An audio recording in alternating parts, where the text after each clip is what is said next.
ওরা তো আইসায় আমার সাথে অনেক জোর জব্বর করে ধর্ষণ করে বলাইলো, আমাকে জর্জরিত হইলাম ধর্ষণে।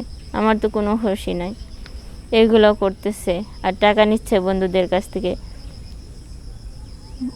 তখন বুঝতে পারলাম বউ দিয়ে দেহ ব্যবসা করে সে নেশা করে। দেখেন ভাইয়েরা, এমন একটা পর্যায়ে আইছি, আমার স্বামী আমাকে মানুষের কাছে বিক্রি কইরা সে নেশা করছে সেই টাকা দিয়া।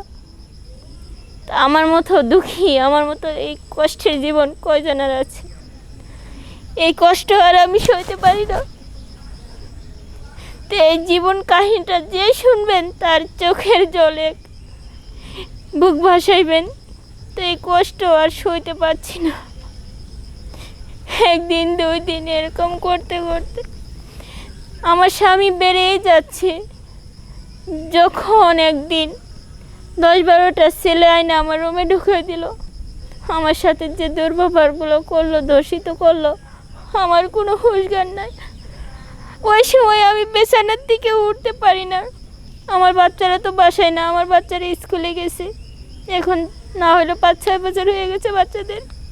ওরা তো কিছু বোঝে না, দেখে না, জানে না, বাইরে থাকে। যখন আমার বাচ্চারা বাইরে থাকে তখন আমার স্বামী রুমে লুকায় না, এরকম ব্যবহার করে আমার সাথে।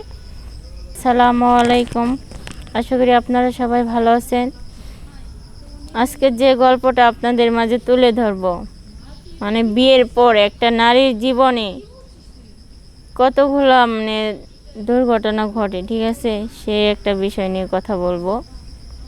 তা আমার যখন বিয়ে হয়েছে, তখন বিয়ের পর আমি ভালোই আমার স্বামীর সাথে সংসার করতেছি। তো একটা দিন একটা লোকে বলতেছে তোমার স্বামী যে নেশা করে। আমি বিশ্বাস করি না। এভাবে আমাদের সংসার চলতেই আছে হ্যাপি। আমি অনেক সুখেই দিন কাটাচ্ছি। কোনো দিনও কারো কথা বিশ্বাস করি না আমার জামাই নেশা করে। তা আরেকটা দিন আরেকটা লোকে বলতেছে হ্যাঁ রেখা তোমার স্বামী তো নেশা করতেছে, তবুও আমি বিশ্বাস করি না। একদিন হঠাৎ করে আরেকটা লোকে যখন বললো, ওই দিন গিয়ে আমি নিজের চোখের সামনে দেখলাম না, সত্যি তো আমার স্বামী নেশাগ্রস্ত, নেশা করে। আমি কারো কথা তো বিশ্বাস করি নাই। এরকমভাবে আমাদের সংসার চলতেই থাকলো। তা আমাদের এখন বাচ্চাও হলো। বাচ্চা হওয়ার পরেও ভালোভাবে আমরা সংসার করতেছি, কিন্তু সে নেশা করেই যাচ্ছে। আমি কারো কথা তো কখনো বিশ্বাসই করি না। ভাবলাম একটা বাচ্চা হয়েছে, আমার স্বামী মনে হয় ভালো হয়ে যাবে, কিছুদিন দেখি, ধৈর্য ধরি। এরকম করতে করতে ধৈর্য ধরতে ধরতে এখন আর পারছি না, ওভারটেক হয়ে যাচ্ছে। দিন যাচ্ছে আর ইদারিং বেশি বাড়ছে। আমার স্বামী তো নেশা আর বেশি বেশি করেই করতেছে। নেশা করে অত্যাচার করে, টাকা চায়, ঘরে কোনো কিছু রাখতে পারে না, ঘরের চাউলটা পর্যন্ত নিয়ে বিক্রি করে। আমার হাতের সোনা গয়না সব কিছু, চুড়ি আংটি যা ছিল, পায়ের নুপুর সব কিছু বিক্রি করে সে নেশা করছে। এখন ঘরে তার কিছুই নাই, আছে শুধু 2টা খাট, চেয়ার টেবিল, এইগুলো। লাস্টে এইগুলো নিয়ে বিক্রি করা শুরু করছে, করে নেশা করে। তারপর তার আমার রুমে কিছুই নাই বিক্রি করার মতো, সে কি বিক্রি করে নেশা করব।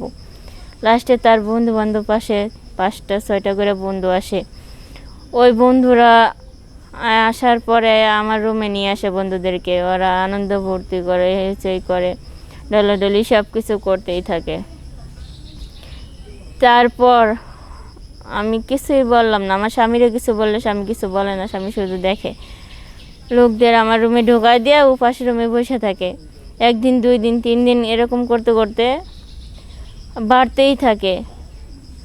আমার স্বামী আরেকটা দিন 5টা লোক নিয়ে এসে আমার রুমে ঢোকায় দিছে। ওরা তো আইসায় আমার সাথে অনেক জোর জব্বর করে ধর্ষণ করে বলাইলো, আমাকে জর্জরিত হইলাম ধর্ষণে। আমার তো কোনো হুঁশই নাই। এগুলো করতেছে আর টাকা নিচ্ছে বন্ধুদের কাছ থেকে। তখন বুঝতে পারলাম বউ দিয়ে দেহ ব্যবসা করে সে নেশা করে। দেখেন ভাইয়েরা, এমন একটা পর্যায়ে আইছি, আমার স্বামী আমাকে মানুষের কাছে বিক্রি কইরা সে নেশা করছে সেই টাকা দিয়া। আমার মতো দুঃখী, আমার মতো এই কষ্টের জীবন কয়জনের আছে? এই কষ্ট আর আমি সইতে পারি না। তো তো এই জীবন কাহিনীটা যে শুনবেন তার চোখের জলে বুক ভাসাইবেন। তো এই কষ্ট আর সইতে পারছি না। একদিন 2 দিন এরকম করতে করতে আমার স্বামী বেড়েই যাচ্ছে। যখন একদিন 10-12টা ছেলে আইনে আমার রুমে ঢুকিয়ে দিল, আমার সাথে যে দুর্ব্যবহারগুলো করলো, দর্শিত করলো, আমার কোনো হুঁশজ্ঞান নাই। ওই সময় আমি বিছানার থেকে উঠতে পারি না। আমার বাচ্চারা তো বাসায় না, আমার বাচ্চারা স্কুলে গেছে। এখন না হলে 5-6 বছর হয়ে গেছে বাচ্চাদের। ওরা তো কিছু বোঝে না, দেখে না, জানে না, বাইরে থাকে। যখন আমার বাচ্চারা বাইরে থাকে তখন আমার স্বামী রুমে লুকায় না, এরকম ব্যবহার করে আমার সাথে। প্রথমে আমার এক ফ্রেন্ড বলছিল, দেখ রেখা, তোর স্বামী নেশা করে। আমি ভাইয়া বিশ্বাস করি না, কিন্তু কষ্ট এখন পাচ্ছি। আমার সত্যিত্ব নষ্ট করে এখন আমি এই কষ্টগুলো ভোগ করছি।